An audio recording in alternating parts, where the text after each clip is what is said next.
Ayan, hallelujah. Tunay nga na napakadakila ng Panginoon, no? Bagamat kaunti man tayo, alam kong magpupuri tayo sa Panginoon. Amen ba? Alam mo yan, kapatid, yung mga missing na yan, mga missing na kapatid natin. Alam ko kung nasan man sila, alam kong papapurihan nila yung Panginoon. Kasi linggo ngayon at nararapat talagang papurihan siya dahil napakadakila niya sa ating buhay. Amen ba? Hallelujah. Kaya minsan papatuloy natin awit ang ating Panginoon. Hallelujah. Tuloy na po napakadakila natin.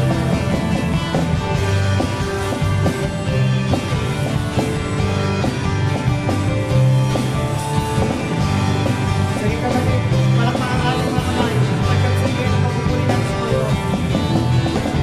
The kingdom generation, declare your majesty, your light up, resounding with your praise.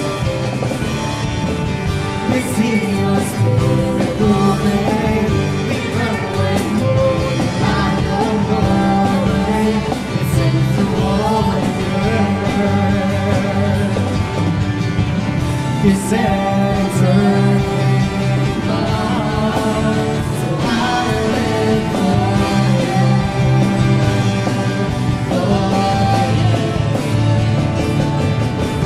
Hallelujah, hallelujah, honor and praise forever.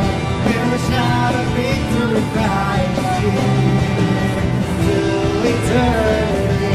Hallelujah, hallelujah, we'll take our place in history. We'll shout our awesome love to eternity.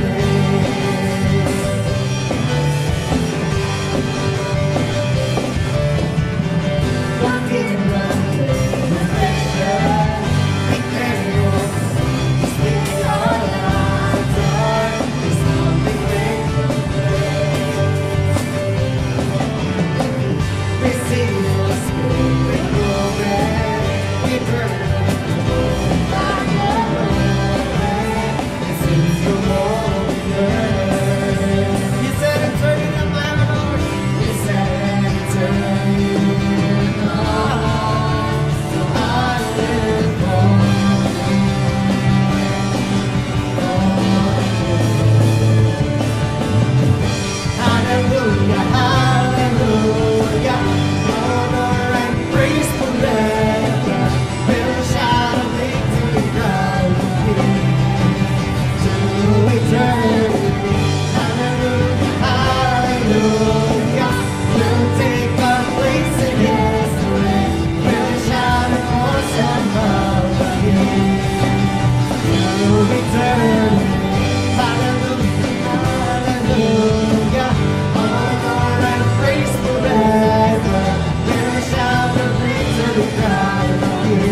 na sobrang bigat ng bibig na to sa akin. Para sa akin.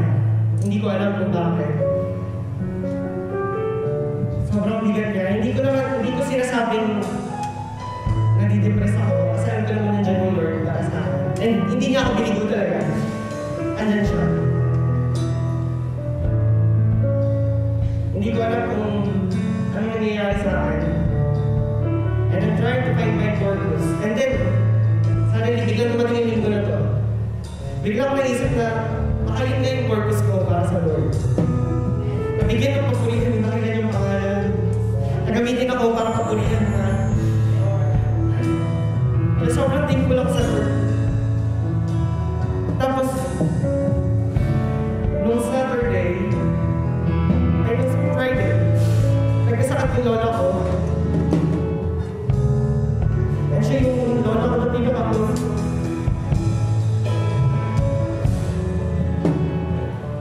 And then, okay naman na yung lola ko. Sobrang thank you ako sa Lord kasi wala pang isang araw, sinagot niya na yung prayer ko. Sobrang Saturday pa lang ng gabi, pray na ako ng praise the Lord na pagkalinin yung lola ko. Kasi sobrang, kahit ganun yung lola ko, sobrang, alam mo yun, sobrang sungit niya sa iba. Pero, iba pa rin yung love talaga na nagmumula kapag siya yung kasama ko. Kaya sobrang thankful ako sa Lord. Pwede pa palakpakan natin ang Lord sa mga Lord. Hallelujah. Lord, hallelujah, Lord. Tuloy nga po, Panginoon, na napakadakila mo, Panginoon, sa aming buhay, Panginoon. Hindi mo kami, Panginoon, iiwan, Panginoon. Nagpatuloy ka nandiyan, Panginoon, upang gabayin kayo, Panginoon, sa aming buhay, Panginoon. Lord, maraming salamat po, Panginoon.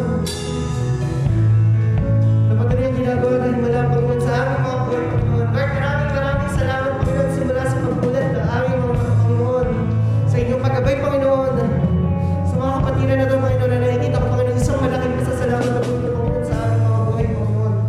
Sapagkat kasama ko po sila nagpupuri, Panginoon. Umaawit sila po na tinatas ang iyong dakilang pangalan, Panginoon. Maraming salamat po, Panginoon.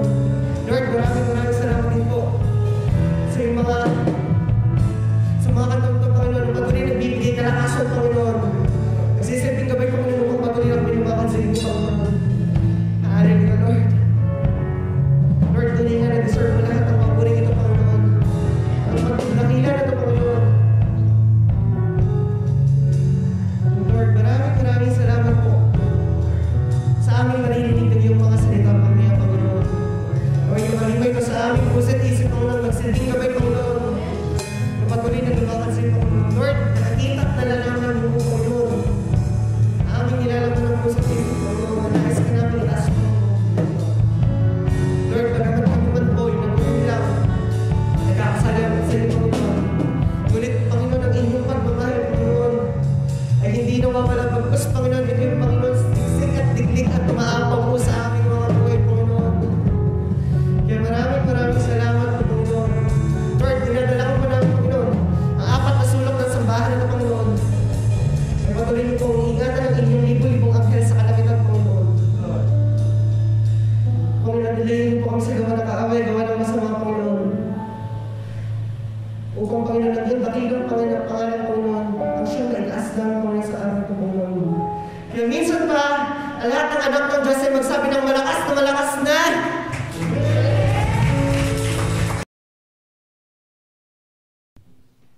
Hallelujah. God is good. Isang maulan, magandang umaga sa inyong lahat.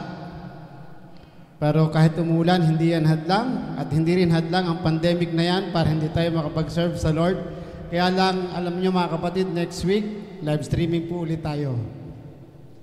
No? 2 linggo po yon na live stream po tayo. At inaasahan ko po na kayo kahit wala tayo sa church, ay kasama namin kayong sumasamba sa Panginoon.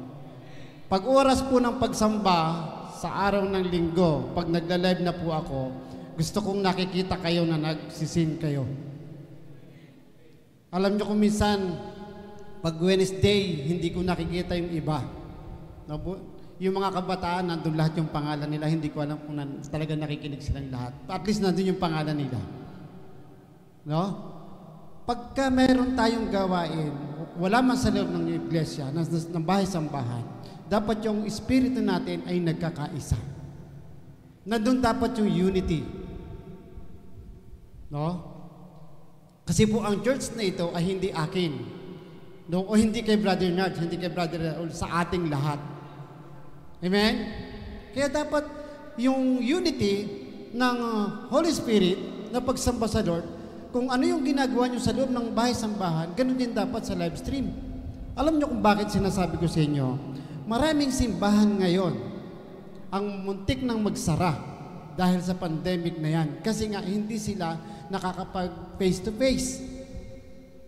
Hindi sila nakakapag face-to-face kasi nga umuupa sila ng building nila.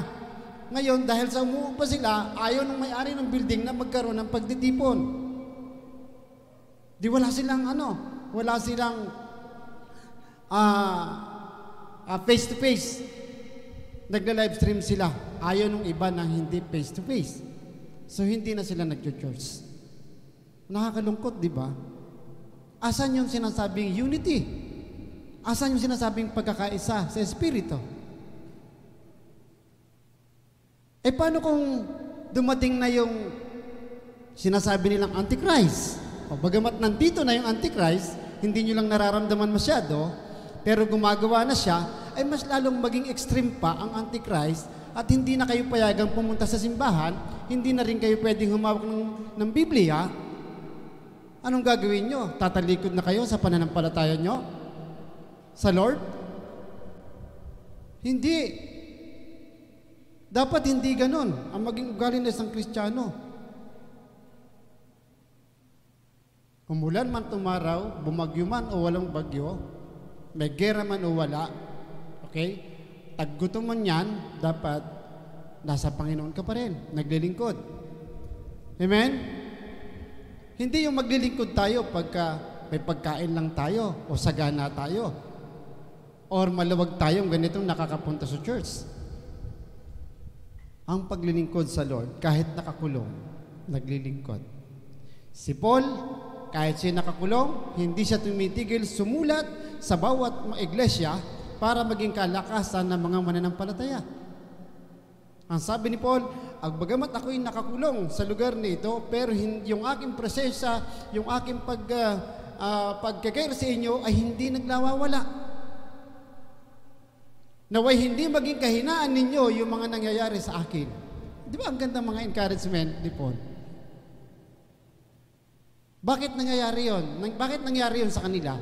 Yun ay larawan ng mga mangyayari din sa atin. Kasi kung ano yung nangyari sa kanila, malamang mangyari din sa atin. Amen? Malamang mangyari din sa atin. Sasabihin siguro ninyo, ano ba naman yan? Kung kailan yung andito na yung mga kabataan, nag-i-start na kaming dumami ulit at nagiging masigasig na ulit yung mga bata, bigla namang mawawala yung face-to-face. Hindi na kami makakasayaw, hindi na kami makakakanta, hindi na kami makakatugtog. Alam ko yung inyong damdamin, gusto niya mag-serve sa Lord. Amen? Masaya mag-serve sa Lord, di ba? Taas ang kamay. Masaya mag-serve sa Lord. Masarap umawit, masarap sumayaw, masarap mag-aral ng hermeneutics, masarap may challenge sa question and answer. No? Kung experience nyo lang, ang sarap makinig ng nagtuturo, tapos magkakaroon ng dialogue, magkakaroon ng yung mga iba-iba mga answer. Di ba? Ang gandang pakinggan, ang gandang ma-experience yun. Iba ang experience at kagalakang idinudulot ng paglilingkod sa Diyos. Kahit dumadanas tayo ng trial sa buhay natin, kahit nakagawa tayo ng pagkakamali o kasalanan sa harap ng Diyos, patuloy tayong maglingkod sa Lord. Okay? Kasi kasama yan sa ating buhay pananampalataya. Kaya po ang pinamagatan kong title ngayon na ating hahanguin sa aklat ng Roma ay inilaan para sa buhay na ganap. Ayan. Sabi nyo siguro sa akin, Pastor, bakit inilaan sa buhay na ganap? Sino ba yan? Okay. Sino ba yung mga inilaan na yan? Kasama ba ako dyan? Tanungin nyo ngayon sarili nyo. Magtanungan nga kayo, kasama ba ako dyan? Wala. Baka hindi kayo kasama. Baka hindi tayo kasama dyan sa paglalaan na yan. No? Sa buhay na ganap. Okay, basahin natin yung aklat ng Roma, chapter 8. Sabi diyan, kaya nga wala nang kahatulang parusa sa mga taong nakipag-isa kay Kristo Jesus sa pamamagitan ng kautusan ng Espiritong nagbibigay buhay. Dahil sa pagkaisa natin kay Kristo Jesus, pinalaya na ako o kayo mula sa kautusan ng kasalanan at kamatayan. Ginawa ng Diyos ang hindi kayang gawin ng kautusan dahil sa kahinaan ng tao. Isinugo niya ang kanyang sariling anak sa anyo ng taong makasalanan upang pawiin ang kasalanan. Sa gayon, hinahatulan niya ang kasalanang umaalipin sa tao. Ginawa na ito ng Diyos upang ang itinakda ng kautusan ay matupad sa atin na namumuhay ayon sa Espiritu at hindi ayon sa hilig ng laman. Ang mga namumuhay ayon sa hilig ng laman ay walang pinahalagahan kundi ang mga bagay na ukol sa laman. Ngunit ang mga namumuhay ayon sa Espiritu ay nagpapahalaga sa mga bagay na espiritual. Ang pagsunod sa hilig ng laman ay naghahatid sa kamatayan, ngunit ang pagsunod sa Espiritu ay nagdudulot ng buhay at kapayapaan. Kaya nga, kapag itinuon ng tao ang kanyang pag-iisip sa mga hilig ng laman, siya'y nagiging kaaway ng Diyos. Ulitin ko, siya'y nagiging kaaway ng Diyos sapagkat hindi siya nagpapasakop sa batas ng Diyos at sadyang hindi niya ito magagawa. At ang buhay o ang nabubuhay ayon sa hilig ng laman ay hindi maaring kalugdan ng Diyos. Ngunit, hindi na kayo namumuhay ayon sa laman, kundi ayon sa Espiritu. Sa katunayan, naninirahan sa inyo ang Espiritu ng Diyos. Kung wala sa isang tao ang Espiritu ni Kristo, hindi siya kay Kristo ang taong iyon. Ngunit dahil sa nanirahan sa inyo si Kristo, mamamatay man o mamatay man ang inyong mga katawan dahil sa kasalanan, ang Espiritu naman ninyo ay buhay sapagkat itinuring na kayong matuwid ng Diyos. Kung naninirahan sa inyo ang Espiritu ng Diyos na siya muling bumuhay kay Kristo Jesus o Hesus Kristo, siya ang muling bubuhay sa inyong mga katawang may kamatayan sa pamamagitan din ng kanyang Espiritong naninirahan sa inyo. Mga kapatid, wala tayong pananagutang sundin ang mga hilig ng laman upang mamuhay ayon sa katawang makalaman, sapagkat mamamatay kayo kung mamumuhay kayo ayon sa katawang makalaman. Ngunit, kung pinatay ninyo sa pamamagitan ng Espiritu ang mga gawa ng katawang makalaman, mabubuhay kayo. Ang lahat ng pinapatnubayan ng Espiritu ng Diyos ay mga anak ng Diyos. Sapagkat hindi Espiritu ng pagkaalipin ang inyong tinanggap upang kayo mamuhay sa takot. Sa halip, ang inyong tinanggap ay ang Espiritu ng pagkukup upang kayo gawing mga anak ng Diyos. Kaya tayo'y tumatawag sa Kanya ng Ama ko. Ang Espiritu ang nagpapatotoo kasama ng isang Espiritu o ng ating Espiritu na tayo'y mga anak ng Diyos. At yamang mga anak tayo, tayo'y mga tagapagmana ng Diyos at kasamang tagapagmana ni Kristo. Sapagkat kung tayo'y kasama niya sa pagtitiis, tayo'y magkakasama niya sa kanyang kaluwalhatian. Pagpalain ng Diyos ang kanyang mga salita. Tayo po'y sumandaling manalangin. Ama naming Diyos na makapangyarihan sa lahat, maraming salamat po sa iyong kadakilaan. Maraming salamat sa iyong paggabay sa iyong mga anak. Maraming salamat, Panginoon, sa kalakasan ng bawat isa. Maraming salamat sa pag-iingat mo at kami ay nadako sa lugar na ito upang ikaw ay aming itaas sa pamamagitan ng aming lakas, upang ikaw ay aming papurihan sa pamamagitan ng aming mga labi, at kami, Panginoon, makapag-aral ng iyong mabanal na salita sa ikalalakas ng aming pananampalataya. Sa umagang ito, anumang gawa ng kaaway sa pangalan mo, Panginoon Jesus, tinataboy namin upang hindi siya makagumbala sa amin pong gawain. Sa pangalan mo, Panginoon Jesus, po aming dalangin. Amen. Mga kapatid, ang Diyos ng sanlibutan ay hindi tumitigil para mahadlangan ang gawain ng Diyos. At ginagamit niya ang mga taong marurunong. Siguro naman naiintindihan niyo yung sinasabi ko. Ginagamit ng Espiritu ng sanlibutan ang mga taong marurunong. Mga scientists, mga doktor, mga presidente at lahat. Pag sinabing marurunong, lahat sila yung gumagalaw sa daigdig nito at nagpapatakbo ng bawat bansa. Ginagamit ng espiritu ng sanlibutan. Ngayon, ano ang kaugnayan ng mensahe ngayong umaga sa mga gawa ng sanlibutan? Naririto tayo upang mag-aaral ng salita ng Diyos para sa ikalalakas ng ating buhay pananampalataya.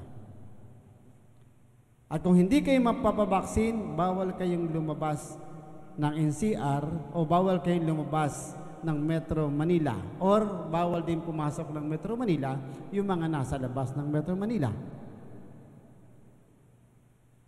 Ang sabi nila, ang tao daw ay merong kalayaan pagdating dyan. May kalayaan hindi magpabaksin o magpabaksin. Pero sa kanila pong sinasabi, lumalabas na obligado pa rin na magpabaksin.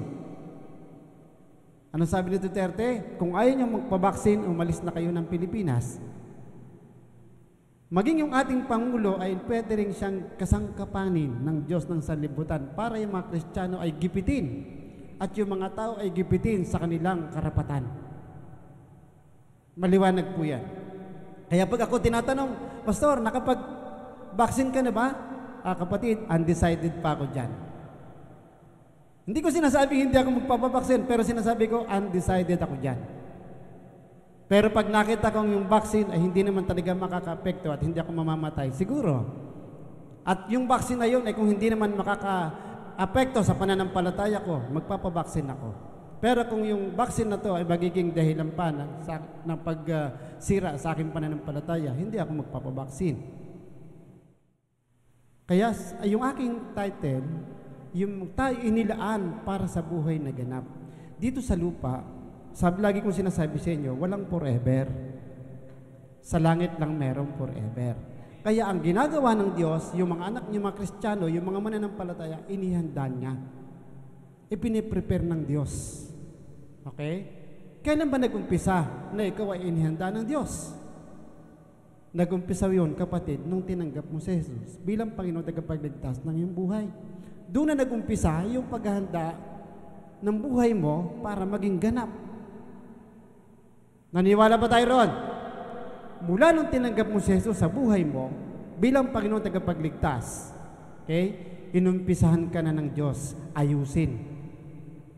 Maliban lang kung ayaw mo magpaayos sa Diyos. Kasi ang layunin ng Diyos, kaya niya ipinadala si Jesus Christ para maayos yung buhay at maihanda tayo para sa buhay na ganap. May proseso ang Diyos. Sabi sa binasa natin kanina, kung natatandaan nyo, ginawa ng Diyos ang hindi nagagawa ng kautusan. Nabasa ba natin yun kanina? Nabasa natin. Kaya ang Diyos ang siyang gagawa sa buhay natin. Hindi tayo. Susunod lang tayo sa gusto ng Diyos. Amen? Seryoso tayo makinig. Salamat po. Kaya po, itong talata na ito, nung aking binasa, sabi ko, Lord, salamat. Dahil hindi namin alam na yung palang iyong ginawang sakripisyo para sa amin ay para sa paghahanda sa buhay namin, sa buhay na ganap na inilaan mo para sa amin. Ano ang proseso ng Diyos sa mga Kristiyano o sa mga nagsitanggap kay Kristo? Una, ang mga namumuhay sa Espiritu ay inihanda ng Diyos. Yan. Kayo ba'y namumuhay sa Espiritu? So, kukunti ang sumusunod sa Diyos. Kasi kung namumuhay tayo sa Espiritu, ang ating kaisipan ay laging makalangit. Hindi makaimpyerno, hindi makalupa. Makalangit yung ating kaisipan. Kasi Espiritu, ang ibig sabihin dyan, namumuhay tayo may katuwiran, may kabanalan sa harap ng Diyos.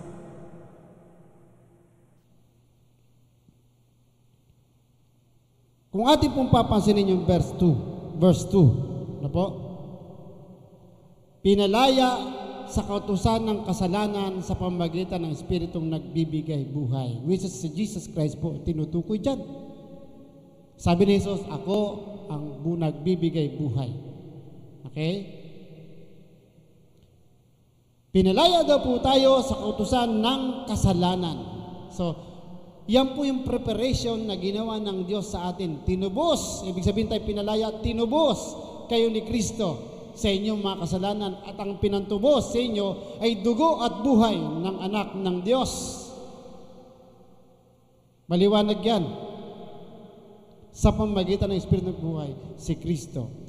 Sabi ng verse 2, sa pamamagitan ng kautusan ng Espiritu na nagbibigay buhay, dahil sa pagkaisa natin kay Kristo Jesus, pinalaya ako mula sa kautusan ng kasalanan at kamatayan. Sa ibang salin po yan, yung word na ako, sa ibang salin po yan ay kayo. Kaya lang ginamit yung ako kasi personal yung nagsusulat. Yung nagsusulat po, yung sarili niya tinutuko niya. Pero ang katotohanan niya ay kayo or tayo. Pinalaya tayo sa kasalanan. Yan ang prosesong ginawa ng Diyos.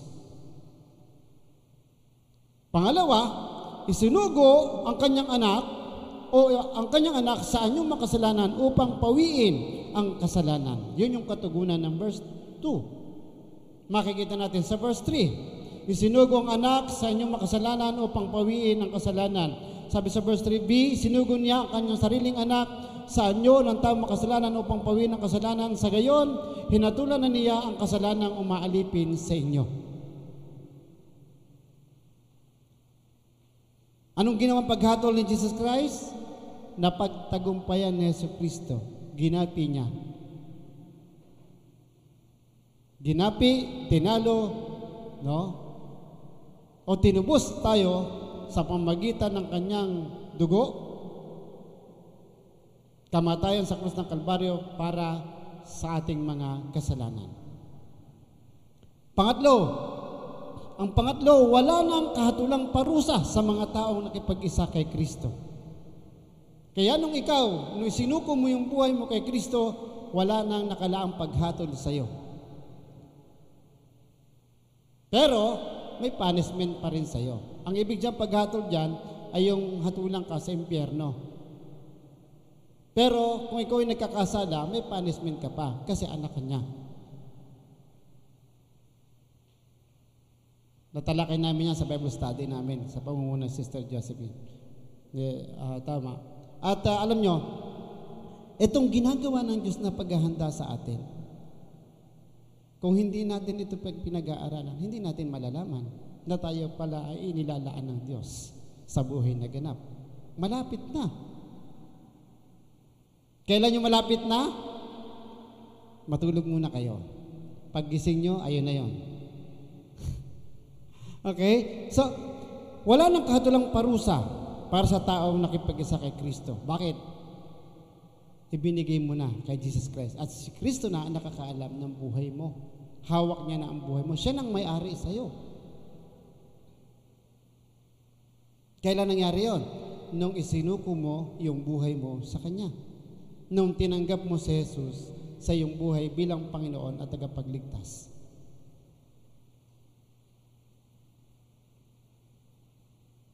Hindi ka na nakadesign o hindi ka nakasama doon sa mga hahatulan.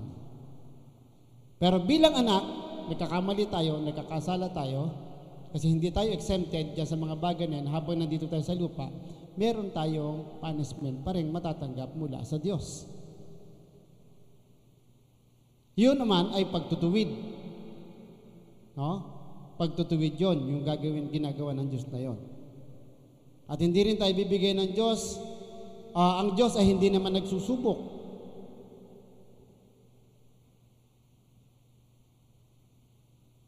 At ang Diyos ay hindi rin pwedeng subukin. Pangapat, sabi doon, ginawa ng Diyos ang hindi kayang gawin ng kautusan dahil sa kahinaan ng tao. See? Ang tao walang magagawa sa kanyang sarili. Kasi ang tao ay marupok kay daling lumimot. Nalala niyo ba yung kanta ni Rico J? Yan. Sa Rico J Puno ang kumanta niyan. So yung mga kabataan hindi nila alam yan. Ang tao ay marupok kay daling lumimot. sa Diyos na ang lahat ay siyang nagdulot. Tama ba? Okay. Ginawa ng Diyos ang hindi kayang gawin ng kautusan dahil sa kasalanan ng tao. Wala sa kautusan yung ginawa ni Kristo. Wala sa Ten Commandments yun. Kahit balik-balikan natin ng 10 ilang beses yung Ten Commandments, wala doon yung ginawa ni Jesus na ipako sa krus, na isugo yung anak para ipako sa krus. Kaya yung tinatawag na ginawa ng Diyos, yung hindi kayang gawin ng kautusan, yung pagliligtas na dugo at buhay, yung isinakripisyo ng anak ng Diyos para sa kasalanan nating lahat. Yan yung mga bagay na proseso na ginagawa ng Diyos. Ang katotohanan, wala pong nakatupad sa kautusan o walang nakagawa sa Ten Commandments. Meron ba kayong taong alam na nakagawa sa Ten Commandments? Nagawa yung lahat ng 10 kautusan? Siguro baka hanggang 2 lang tayo, hanggang 3 lang tayo. Hindi tayo aabot ng 5. Sa 1 o 2, hirap pa nga tayo. Okay, nagawa natin yung huwag kang papatay. Hindi naman tayo pumapatay. Maraming ipinagbawal doon, hindi pwedeng gawin sa Ten Commandments. Huwag kang mag-iimbot. Okay? Marami naman tayong nagawa doon, pero hindi lahat nagagawa. Pero dahil mahal natin ang Diyos, mahal natin ang sarili, yung mga yon ay isipin natin nagawa ni lahat. Amen? Amen. Kasi 2 utos na lang pagdating kay Jesus Christ.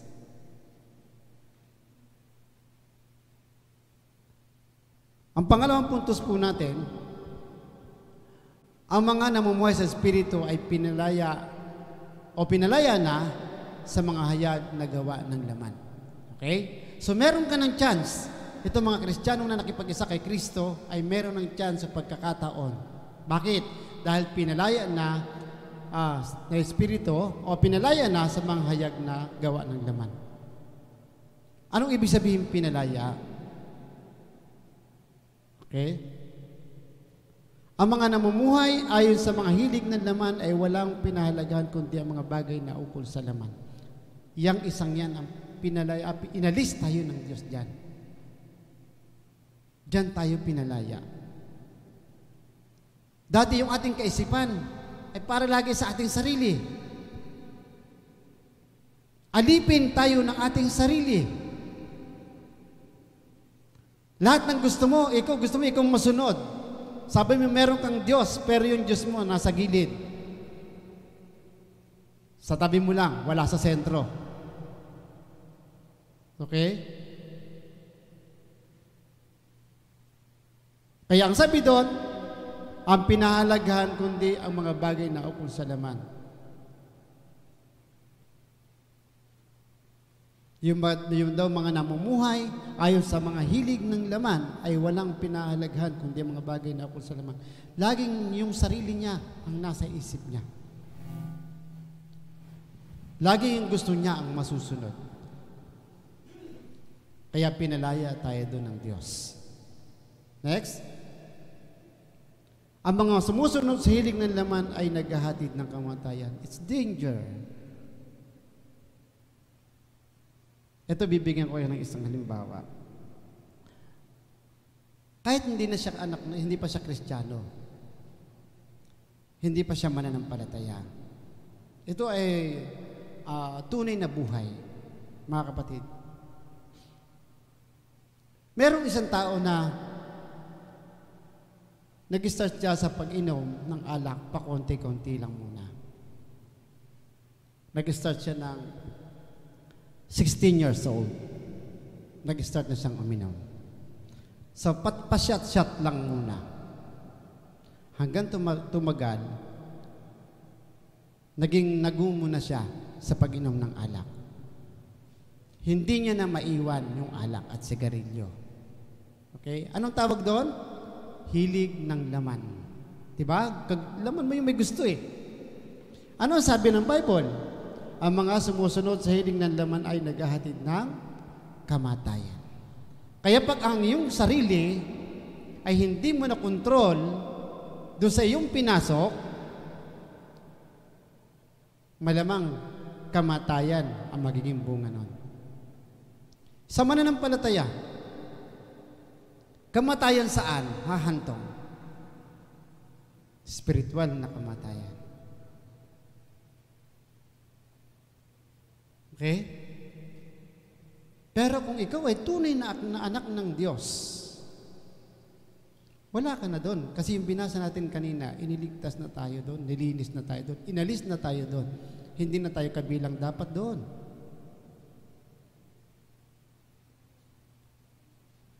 Next. Kapag itinuon ng tao ang kanyang pag-iisip sa hilig ng laman, siya'y nagiging kaaway ng Diyos. Kanina sabi mamamatay. Ngayon hindi lang mamamatay, dapat pala mas nauna yung maging kaaway muna bago mamamatay. So yung arrangement ko siguro may mali. No? Dapat pala ito muna bago yung letter B. Kasi ang sabi rito, kung ituon ng tao yung kanyang isip o ilaan ng tao yung kanyang isip sa hilig o sa gusto ng kanyang sarili, siya'y magiging kaaway ng Diyos. Ano nakikita natin doon? Itong taon to matigas ang ulo. Ayaw sumunod sa Diyos. Yung sarili niya ang kanyang pinakikinggan, hindi ang Diyos. Kasi yung kanyang kaisipan ay lagi doon sa mga bagay na gusto niya. Kaya lahat ng paraan gagawin niya, maibigay niya lang yung gusto niya sa sarili niya. Kahit nga nanay, pwede niyang baliwalain yung pinapayo ng nanay ng magulang. Masunod lang yung sarili.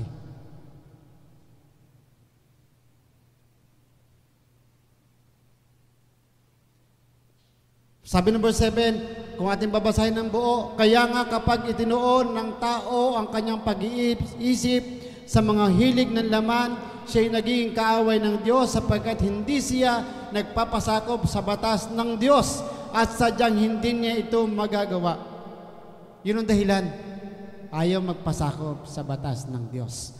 Ayaw sumunod sa Diyos. Kaya nililigaw ng landas.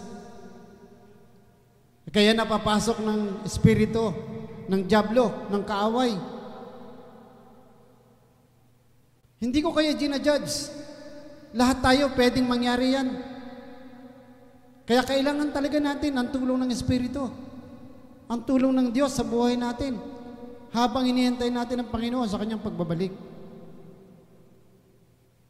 Kaya nga yung iba mas maganda. Pag linggo gusto nila live. Face to face. Kasi yung mensahe ramdam na ramdam. Amen? Pag linggo at nakita mo na yung preacher ay talagang puspos ng Holy Spirit, ramdam na ramdam mo yung mensahe ng Diyos at pumapasok, nagrerema sa puso mo. Paglabas mo ng simbahan, Lord, salamat. Lumakas na naman ako. Dahil kumain na naman ako ng iyong banal na salita. Ang problema, pag na-live streaming, nandun ka sa bahay, nakikinig ka, ang daming distraction. Amen? Hindi ka nakapokus doon sa cellphone mo, hindi ka nakapokus doon sa pakikinig ng salita ng Diyos. Ano ang pagkakaiba nung nandun sa television o nandoon sa nagla-live o sa loob ng simbahan sa salita ng Diyos? Iisa lang naman yun, mensahe. Ang kaibahan lang, nakikita mo personal yung nagsasalita. Bakit? Pag nanood ba kayo ng sine, face-to-face yun? Pero pag nanood kayo ng sine, dalang-dala kayo ng pelikula. Hello? Tama naman. Pag nanood kayo ng sine at yung, lalo na siguro kung yung mga mahihilig sa love story, at yung love story, tas paborito pa nila yung gumaganap, yung bida, tako, dalang-dala. Di ba? Umiyak pa. Oh. Anong pagkakaiba nun sa face-to-face? Na nadala ka, umiyak ka. Parang ako yun pag nanonood ako ng aksyon, ng gera, talagang di ba? May mga taong ganun. Di parang iniisip mo, nandoon ka sa labanan. Nandoon ka sa istorya ng love story, nandoon ka, isa ka sa karakter. Ano kaya kung gawin natin ganun? Nasa live, tapos nagme-message si pastor, nandoon ka sa harap. Huwag niyo akong istorbohin, nakikinig ako ng mensahe ni pastor. Gumising kayo ng maaga, may service ngayong umaga, may live si pastor. Lahat tayo, nakabihis tayo, naligo na kayo, parang nasa church din. Pwede ba yun? O baka naman nakapantulog pa kayo, nakikinig kayo ng mensahe ni pastor, nakapantulog kayo, hindi pa kayo nakapag-toothbrush. Naku, alas 10 na, magme-message na si pastor, hindi pa siya bumabangon, nakahiga pa, nakabalot pa ng kumot. Dapat kung ano yung ugali ninyo pag bago matid ng linggo sa church, dapat ganun din pagka-araw ng linggo, makikinig kayo ng mensahe ng salita ng Diyos. Bakit? Hindi kayo nakikinig, hindi kayo nanonood dahil kay pastor. Nandoon kayo para makinig ng salita ng Diyos at sinasamba nyo ang Diyos. Baka nakakalimutan natin yan, mga kapatid.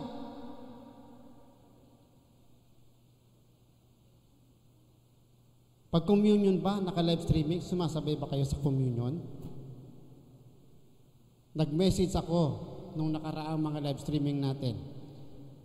Mag-prepare kayo ng tinapay at saka ng juice para sumabay kayo sa communion natin. Sabay-sabay tayo mag-communion. Yung iba, sumabay. Yung iba, hindi sumasabay. Nasaan yung pagkakaisa sa Espiritu ng mga taga-living saints? Tapos sabi ko, oy mga kapatid, yung inyo po mga love offering sa Lord, isobrin nyo po, dalhin nyo doon sa ating treasurer o dalhin nyo sa church o kung sino man pwedeng pagbigyan, doon nyo dalhin. Di ilan lang yung gumagawa. Hindi ko alam kung talagang pinagdadamutan nila ang Diyos. Pero may pampaload. Sino sa inyo ang every other day nagpapaload? After 3 days, pagkatapos ng go only 30, no? Di ba 3 days yun? Tapos magpapaload ka naman ng 30. Tuwing pangatlong araw pala, magpapaload ka ng 30. Yung bang para kay Lord, ay ganun din ang ginagawa nyo? Every Sunday, nakaseparate. Kayo mga kabataan, dapat meron kayong ganung puso. No? Yung mensahe ko hindi para sa pagpabuloy, hindi para sa pagbibigay. Ang mensahe ko ay para sa pagsunod. Yung pagkakaisa. Dahil dyan tayo inihanda. Lahat ng bagay inihanda tayo. Dito pa lang sa lupa, inihanda na tayo. Kung doon pa lang sa bagay na hindi natin magawa, mahihirapan tayo. Ginawa na ng Diyos ang hindi nagagawa ng tao. Tinuturuan tayo ng Diyos sa lahat ng bagay. Amen? Tinuturuan tayo ng Diyos. Yung masasama, tinuturuan maging mabuti. At yung mga mabubuti, tinuturuan pang magpakabuti. At yung mga banal, tinuturuan pang magpakabanal. Yan ang gusto ng Diyos.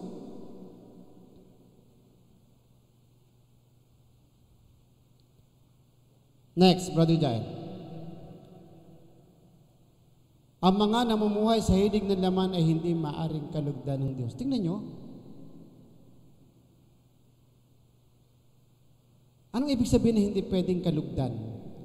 Malamang hindi ka pwedeng pagpalain ng Diyos.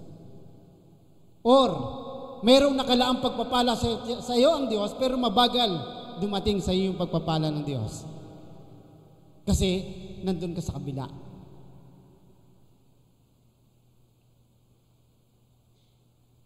Iba pa yung nasa isip mo, iba pa yung nasa puso mo.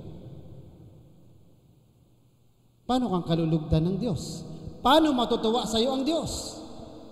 So, yun ang ibig sabihin nun. Ang ibig sabihin ng kalugdan ay katuwaan ka ng Diyos.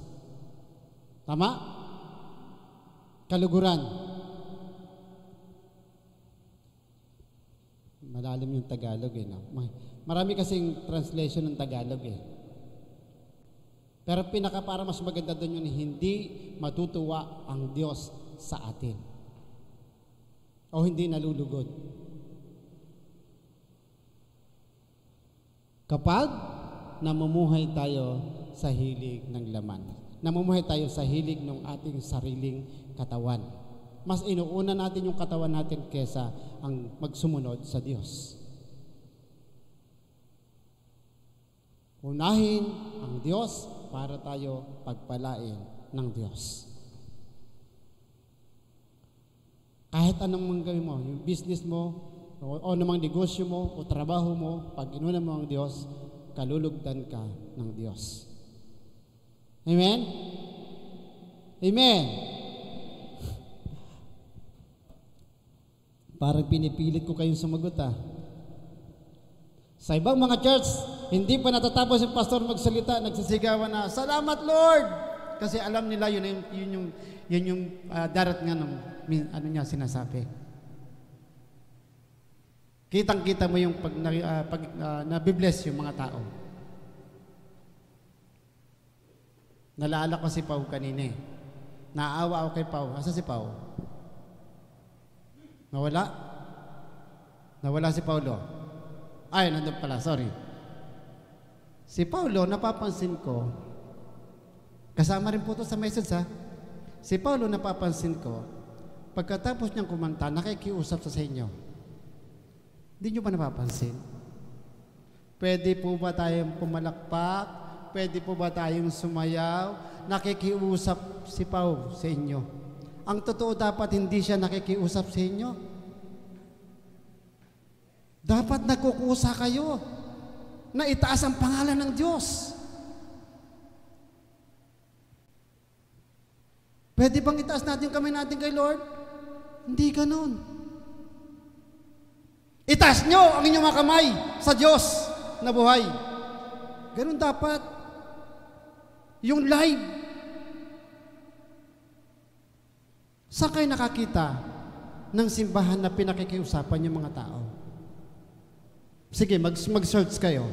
Kung meron kayong church, yung malalaking church, yung mga sikat na church, tingnan nyo yung mga song leader kung nakikiusap sila na purihin ng Diyos. Parang hirap no? Nakikiusap pa.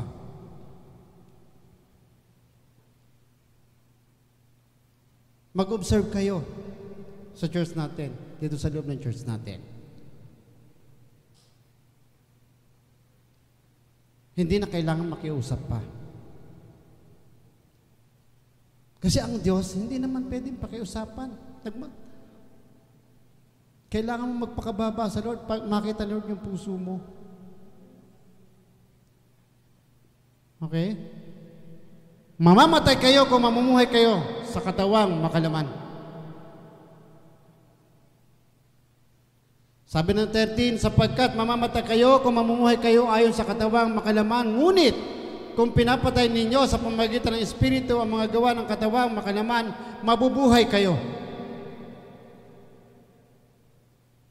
Kailangan mo paglabanan yan. Yan yung battle na tinatawag.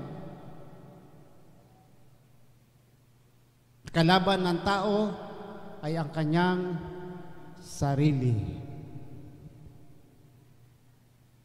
Alipin ng sariling kagustuhan, alipin ng mga mundong gawain. Alipin ng Diyos na Espiritu ng sanlibutan. Hindi ko na po nailagay doon yung pangatlo. Anak ka ng Diyos. Anak tayo ng Diyos.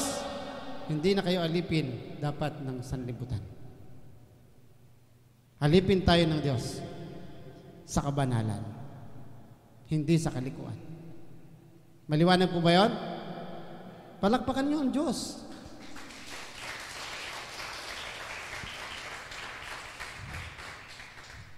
Next, Brother Jael.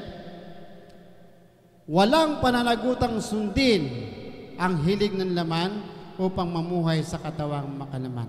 Ano ibig sabihin yan? Ikaw, ako, wala tayong pananagutan para gawin yung mga bagay na hilig ng laman.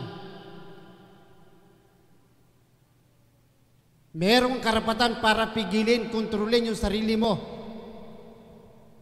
para maiwasan yung pamumuhay o magawa mo yung hilig ng gusto mo, ng laman mo. Sabi doon, sa aking sinulat, ang sinumang tao ay malayang mamuhay na hindi siya alipin ng mga gawa ng sanlibutan o kahilig ng laman. Kaya mong kontrolin yan, kapatid, kasi meron pang Espiritu ng Diyos sa katawan mo. Amen? Kaya natin yan. Sabihin mo sa katabi mo, kaya natin yan. Go. Yan. Kaya natin yan. Laban lang. Kapuso. Di ba? Kasi seryoso tayo eh. Kailangan tama ng konti. Oh. Kapuso, kapamilya, oh. Kapatid. Kaya natin to. Kaya nakakalungkot. Live stream tayo sa linggo. Okay? Meron tayong power sa ating sarili. Meron tayong kapangyarihan, karapatan na hindi sundin kung ano yung iniaalok ng gawa ng sanlibutan. Sinong mahilig sa inyo sa gadget? Huwag ganun yung taas ang kamay. Mahilig sa gadget. Mahilig sa magandang damit. Ang gusto niya laging signature yung suit niyang damit. Magandang sapatos. No? Laging nakaherdo ang buhok. Ayan. Meron ba sa inyong mga ganyan? Yung laging buhok niya, laging kung ano yung uso na gupit, ganun siya. Ang ibig sabihin nun, gusto mo yung sarili mo, bigyan mo ng magandang look, maganda sa paningin ng tao. Kaya lang, okay naman yon para hindi ka naman maging mukhang dugyot. Okay naman yon. Kaya lang, dapat yung iyong pagpapaganda, ang nasa isip mo, Lord, sasamba ako sa iyo sa linggo, gusto ko maganda ako para sa iyo. Hello? Lord, sana pogi ako. Pag nasa linggo ako, pogi ako para sa iyo. Ang Diyos hindi naman tumitingin sa panlabas, yun lang. Ang gusto lang ng Diyos, yung puso mo maganda at sumusunod ka sa Kanya. Pero hindi ko sinabing maging dugyot kayo, ha? Hindi ko sinabi huwag kayo magpaganda, hindi ko sinabi huwag kayo magpopogi. No? Kasi karapatan mo yon, karapatan natin yon. Kaya lang, huwag lang magiging over, yung sobra-sobra. Na baka naman, dahil sa ginawa mong pag sobrang pogi ka o sobrang ganda ka, may magkasala na para sa'yo. No? Magkasala na yung tao para, ang gwapo ni Brother Raul, kinikilig siya. Naku, patay na. Idolatry na yun. Oh. Ikaw mga kabataan ha, huwag kayong mag-idol ng ng kabataang lalaki o babae. Kasi dapat si Lord lang ang idol. Amen? Si Lord lang dapat ang idol. O si Lord lang ang Lodi. Yan. Ayos ba yun? Masaya kayo pag masaya ako, pag masaya kayo. Okay. So, next, Brother Jael. Ang mga pinalaya sa buhay na makalaman ay nabubuhay sa Espiritu. Ito na, mga kapatid, yung pangatlo nating puntos. Ang mga namumuhay sa Espiritu ay nagpapahalaga sa mga bagay na espiritual. Kaya kung kayo ay anak ng Diyos, namumuhay kayo dapat sa buhay espiritual. Yan ang gusto ng Diyos. Yan ang gusto ng Diyos doon sa kanyang mga inihahanda para sa buhay na ganap. Next. Ang mga namumuhay sa Espiritu ay nagdudulot ng buhay at payapa. Ang ganda, di ba? Spiritual man. Okay? Kalimutan ang pangalan nitong kapatid ni ni BJ. Kung ikaw ay nabubuhay sa laman, ang sabi doon, nagdudulot ng buhay at payapa. Okay? Payapa ka, wala kang problema sa buhay mo. Kasi kasama mo ang Diyos. May espiritong tagapagturo sa iyo. May gumagabay sa iyo. Hindi ka na maliligaw ng landas. Okay? At kung ikaw ay maligaw ng landas, may magtutuwid sa iyo. Yung Holy Spirit na nabinigay sa iyo ng Diyos. Hindi tayo hayaan ng Diyos na mawalay sa Kanya. Ang sabi ng banal na kasulatan, walang makapaghihiwalay sa atin kay Kristo. Nabasa niyo ba yon? Kahit kamatayan, pag kayo nakipag-isa kay Kristo, kahit kamatayan, hindi kayo may hiwalay sa Kanya. Ang sabi ni Lord, iniingatan niya, sabi ng Panginoon sa Kristo, iniingatan niya yung mga taong ibinigay sa Kanya ng Ama. So ibig sabihin, ipinagkatiwala tayo kay Kristo ng ating Ama. Kaya swerte tayo, malas nila. Pero hindi pa rin sila malas. Yung mga hindi pa tumatanggap kasi may chance pa sila. May pagkakataon pa sila. Na maranasan yung kagalakang dinaranas ninyo sa inyong puso. Masaya ba tayo sa piling ni Lord? Ang hina. Parang hindi kontento. No? Next, Giant. Pang-apat, ang mga katibayan kung bakit dapat ang tao ay namumuhay sa Espiritu. Ito na yon, mga kapatid. Ano ang katibayan? Bakit tayo kailangan mamuhay sa Espiritu? 1, naninirahan sa inyo ang Espiritu ng Diyos. Kailan nanirahan si Kristo sa inyong puso? Sabi ni Brother Raul, mula nung tinanggap si Kristo. Si Kristo Jesus ay kumakatok sa inyong mga puso. Pahayag 3:20. Kumakatok si Kristo sa inyong mga puso. At nang siya'y kumatok, inimbitahan ninyo siyang pumasok sa inyong puso. Amen? Inimbitahan niyo si Kristo, Lord, tinatanggap kita bilang Panginoong tagapagligtas ng aking buhay. Kailan nangyari yon? Ang sabi doon, nakipag-isa kayo kay Kristo. Dahil isinuko ninyo yung inyong buhay sa Kanya. Kaya si Kristo na ang may-ari ng inyong buhay, kaya kayo ay tinatawag na Espiritu ng Diyos. Kayo ay ang templo ng Espiritu ng Diyos, yung ating katawan. Sa lupa, meron ding templo, yung Jerusalem, sa temple. Bakit tinawag na temple yon? Kasi po, siya ay tinuturing na banal na lugar na pinagsasambahan ng tao. Pero ang original na templo ng Diyos ay ang ating katawan. Maliwanag po yan. 1 Corinthians chapter 6 verse 16. Kung hindi ako nagkakamali. No? Sabi nyo sa note ko, mula nang tanggapin ninyo at papasukin si Kristo, ang Panginoon sa inyong buhay, kayo ang inyong katawan ay naging templo ng Espiritu. 1 Corinthians 6:19-20 at pahayag 3:20 yung sinasabi ko sa inyo kanina. Ito rin ang bunga ng inyong pakikipag-isa sa Kanya. Maliwanag po yan. Kaya kayo ay tinawag na templo ng Diyos. At warning, ang sabi doon, kung dudungisan ninyo o sisirain ninyo ang templo ng Diyos o ang inyong katawan, parurusahan kayo ng Diyos. Pero hindi naman kayo papatayin. Bibigyan lang kayo ng aral. Okay? Bakit nagkakasakit nyo may mga bisyo? Kasalanan ba ng Diyos yun? Kasalanan ba ng Diyos yun? Hindi. Kasalanan mo yun.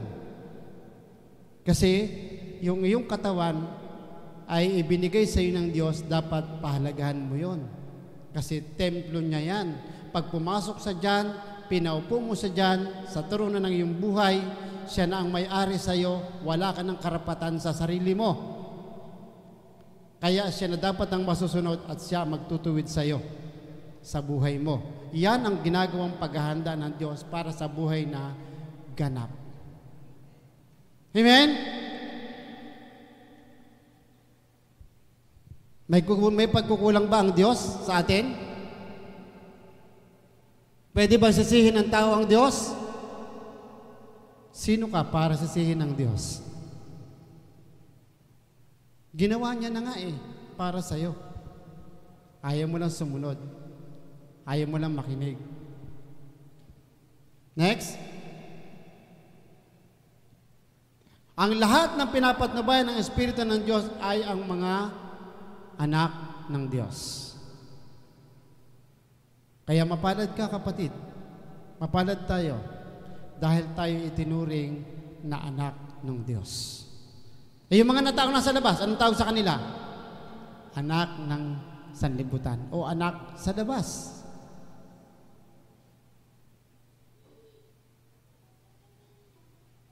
Ang lahat daw po ng pinapatnubayan ng Espiritu ng Diyos ay mga anak ng Diyos. Pero, ang tanong, parang ito yung tanong, ang lahat ba ay ligtas? Di ba si Kristo namatay sa krus para sa lahat ng tao? Ang tanong doon ay lahat ba ay ligtas nung namatay na si Jesus sa krus, sa krus ng Kalbaryo? Yung iba, ang sagot niyan, oo. Yung iba, hindi. Pero ang katotohanan, sabi ng Bible, hindi. Kasi yung lamang sasampalataya, yung lamang maniniwala sa ginawa ni Kristo, yun lang ang maliligtas. Pero yung kanyang ginawa ay para yun sa lahat. Ngayon, kung hindi ka naniniwala doon sa kanyang ginawa, wala kang kaligtasan. Number one, yung hindi naniniwala sa anak ng Diyos, wala talagang kaligtasan. Naniniwala sila kay Kristo, pero hindi sila sumasampalataya. Si Kristo ay namatay para sa kasalanan ng sanlibutan. At hindi rin siya naniniwala si Kristo ay Diyos. Tunay na Diyos, 100% na Diyos, 100% na tao. Hindi nila pinaniwalaan yon, kaya wala silang kaligtasan. Pero sila ay iglesia daw sila ni Kristo. Diba? Hindi ko po sinisiraan sila, ha? Nililinaw lang po natin yung nililinaw lang po natin. Okay? Ang lahat na pinapatubay ng Espiritu ng Diyos ay mga anak ng Diyos. Kaya magpasalamat po tayo dahil meron tayong Espiritu ng Diyos. Sabi ng 14, ang lahat na pinapatnubay ng Espiritu ng Diyos ay mga anak ng Diyos, sapagkat hindi Espiritu ng pagkaalipin ang inyong tinanggap upang kayo'y mamuhay sa takot, sa halip ang inyong tinanggap ay Espiritu ng pagkupkup, upang kayo'y gawing mga anak ng Diyos. Kaya tayo'y tumawag sa Kanya ng Ama ko. So, yung karapatan ibinigay na sa atin. Napakaganda ng salita ng Panginoon, mga kapatid. Next. Tama ang inyong nabasa, mga kapatid. Sanood ko po, tama niyo po inyong nabasa at narinig, dahil paano papatnubayan ng Espiritu ang taong hindi kay Kristo? Paano papatnubayan ng Espiritu ang mga hindi anak ng Diyos? At paano papatnubayan ng Espiritu ang mga taong hindi pinanahanan ng Espiritu ng Diyos? Kaya tayo, mapalad tayo dahil meron tayong Espiritu ng Diyos naninirahan sa ating puso. Next, Brother Jael. Sabi diyan, namatay man ang inyong katawan dahil sa kasalanan, ang Espiritu naman ninyo ay buhay sapagkat itunuring na kayong matuwid ng Diyos. Kaya napakahalaga po, mga kapatid, na yung Espiritu ng Diyos ay alam nyo, kabisado nyo. Ibig sabihin nito ay mananatili sa inyo ang pangako na buhay na walang hanggan o buhay na walang hanggan. Next. Sabi dyan, siya ang muling bumuhay o bubuhay sa inyong mga katawang may kamatayan sa pamamagitan din ng kanyang Espiritong naninirahan sa inyo. Ang katotohanan ay ang mga nabanggit ng Panginoon na ako ang buhay, sabi doon sa John 11:25-26, sabi doon, ay ako ang buhay at ang muling pagkabuhay. Next. Sabi diyan, tayo mga tagapagmana ng Diyos. Ito yung mahalaga, mga kapatid. Kaya po tayo inihanda ng Diyos para sa buhay na ganap dahil kayo ay mga tagapagmana. Kasi kung hindi kayo tagapagmana, bakit pa kayo niya ihahanda? Bakit pa kayo pag-aaksaya ng panahon? Bakit kailangan niyo pa ang Espiritu ng Diyos na mag-guide sa inyo kung hindi kayo tagapagmana? Ang problema, ito nga maganda, dahil kayo ay tagapagmana, kailangan yung Espiritu ng Diyos na mag-guide sa inyo. At kailangan natin ang salita ng Diyos para lagi tayong natututo, lagi tayong nagpapaalala sa atin kung paano niya tayo itinutuwid. At yamang mga anak, tayo mga tagapagmana ng Diyos, kasamang tagapagmana ni Kristo. Okay, palagpakan nyo nga ang ating Panginoon. Okay. Ang Living Saints of God Christian Fellowship ay kasamang tagapagmana ni Kristo. Grabe. O, hindi lang tayo ha. Marami mga mananampalataya sa labas. Kasama natin yung mga yon, tagapagmana din po yun. Inihanda rin po yung mga yon. No? Pero itong maganda ngayon tayo ay kasamang tagapagmana ni Kristo. Sapagkat kung tayo'y kasama niya sa pagtitiis, no? Hindi lang po sa ginawa ha. Tayo'y kasama niya sa kanyang kaluwalhatian. Ganyan po tayo inihahanda ng Diyos. Ano ngayon ang inyong gagawin? Ayan. Yamang alam na ninyo ang ginawa ng Diyos na proseso para tayo maihanda, nagbigay siya o pumasok yung Holy Spirit sa inyo para sa maging guide ninyo. Ano ngayon ang inyong gagawin na hakbang para magpatuloy yung ginawang paghahanda sa inyo ng Diyos? Application na po tayo. Ano yung ating gagawin?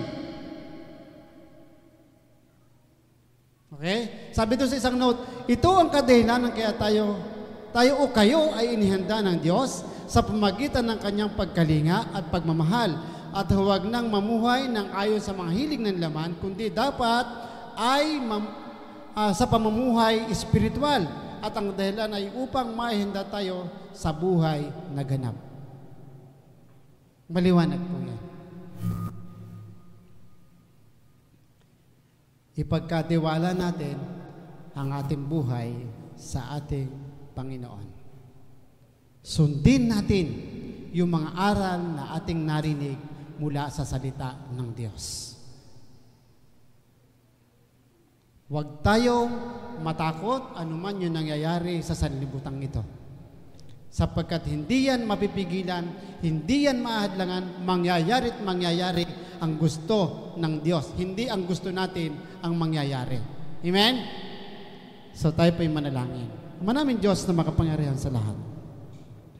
Maraming salamat po sa inyong lingkod na si Pablo. At isinulat ang mga bagay na ito upang malaman namin na kami po ay inyo nang inihanda sa buhay na ganap sa pamamagitan at tulong ng Banal na Espiritu Santo. At salamat Panginoon dahil kami po ay kasama sa kaluwalhatian ninyo at dun sa pagpapala na ilaan para sa inyo. Salamat po Panginoon sa umagang ito. Ito po ang aming dalangin sa pangalan ni Jesus. Amen. Isang malakas na palakpak para sa Panginoon.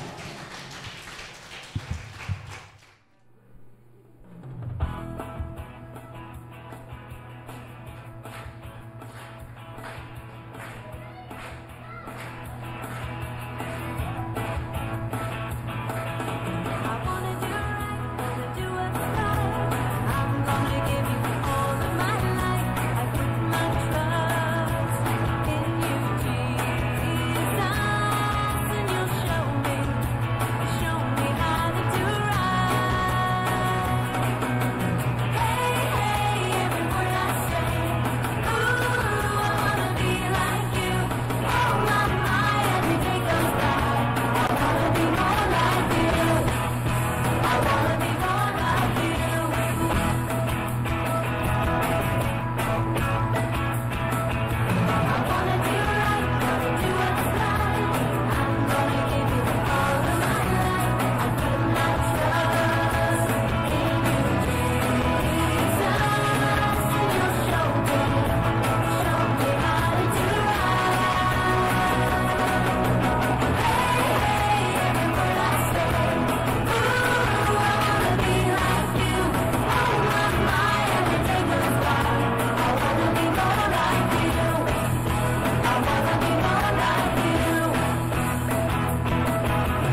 sa kawalan pagpapala mo'y laging daan. Di matatakot sa panganib, pagkat naririyan ka palagi. Di matitinag sa pagsubok, ang pagsama mo'y tiyak at lubos. Di mapipigil sa pag-awit, pagkat ikaw ay mabuti. Pagkat ikaw ay mabuti. Ikaw ang aking pastor, hindi magkukulang. Sapat na at higit pa, biyaya mo'y sagana at umaapaw. Sapat na at higit pa, sapat na sa lahat kong pangangailangan. Higit pa sa lahat kong inaasahan. Wala nang ang masigit pa, pagkat ika'y sapat na. Ika'y sapat na at higit pa. Oh, oh, oh, oh.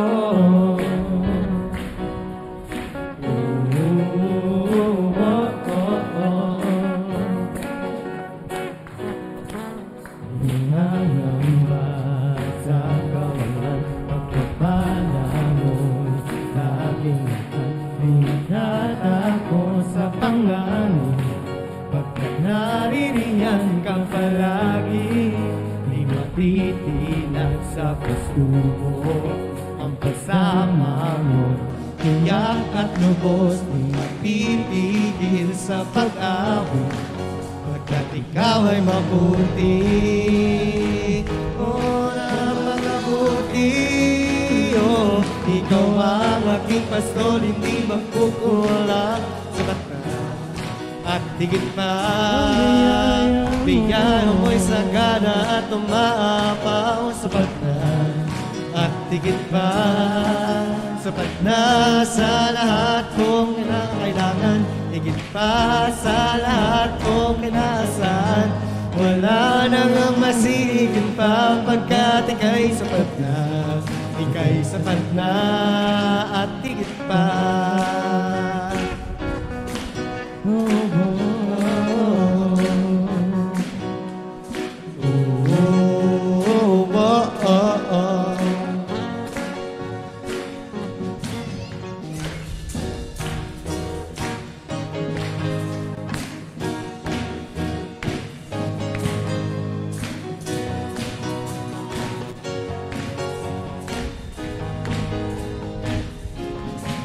Ikaw ang aking pastor, hindi nagkukulang. Sapat na at higit pa, biyaya mo'y sagana at umaapaw. Sapat na at higit pa, sapat na sa lahat kong pangangailangan.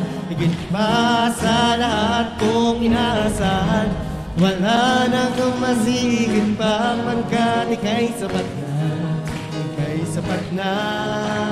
Ikaw ang aking pastor, hindi magkukulang. Sapat na at higit pa, biyaya mo'y sagana at umaapaw. Sapat na at higit pa, sapat na sa lahat kong pangangailangan.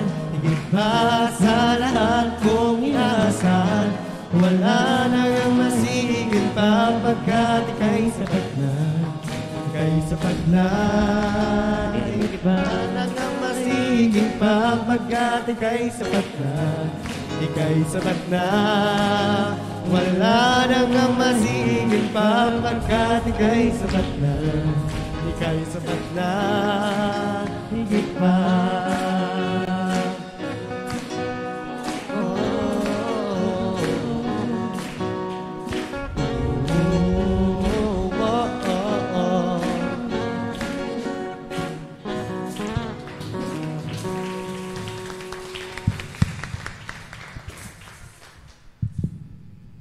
Praise God.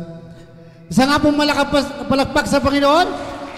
Hallelujah. Alam nyo, napakasaya ng linggong ito. At ako po'y natutuwa dahil yung mga kabataan, andyan na naman po sila. Kaya lang may stop na naman po uli. Ganyan po talaga ang buhay. Pero Pray po tayo na tuloy-tuloy ang gawain ito at patuloy na pagpalain ng Diyos sa mga kabataan ito at sila ay gagamitin sa mga susunod na pagkakataon. Magkakaroon po tayo ng concert pagkatapos ng pandemic. Di ba? At yung ating mga kabataan na yan, sila yung ating ihaharap dyan sa bagong silangan. Amen? So, maputi po ang Diyos. Tayo po'y manalangin. Ama namin Diyos na makapangyarihan sa lahat. Salamat sa kagalakan ng bawat isa. Salamat sa presensya mo at lagi mo kami sinasamahan, palagi mo kami iniingatan. Hiling ko po, Panginoon, na mga kabatang ito ay patuloy mo silang bigyan ng karunungan, kalakasan, puso na talagang gustong maglingkod sa iyo, Panginoon, at maitaas sa iyong dakilang pangalan. Maging sa bawat kapatid na naririto, Diyos, nawa po'y napagpala sila ng iyong banal na salita. Hiling po namin sa iyo na sa mga susunod na mga araw, susunod na linggo o buwan, ay patuloy mo po kaming samahan at ingatan sa amin pong mga gawain. Salamat po, Panginoon, sa ginawa mong paghahanda sa buhay namin upang kami maging ganap sa piling mo, Panginoon. At hiling din po namin, O Diyos, ingatan mo po ang mga frontliners namin, mga pulis, mga nurse, mga doktor, lahat po, Panginoon, na humaharap sa pandemic na ito. Hiling ko po na ingatan mo ang bawat isa at kanila pong pamilya. Sa aming mga kaibigan, mga kapatiran nasa ibang bansa, hiling din po namin, Panginoon, patuloy mo silang ingatan at samahan sa kanilang buhay pananampalataya. Salamat po. Wala po kami, Panginoong, ibang mahihiling pa sa buhay namin na ito dahil alam po namin na lagi kang nandyan, lagi mo kaming iniingatan at lagi mo pinagpapala ang mayong mga anak sa lahat ng bagay. Salamat po, Panginoon. Sumainyo nawa ang kagandahang loob at kapayapaang mula sa Diyos na ating Ama at Panginoong Hesukristo. Amen.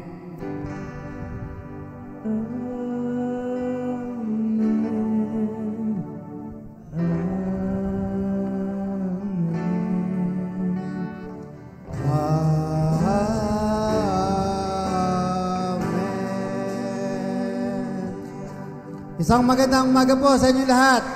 Puri po ang Diyos.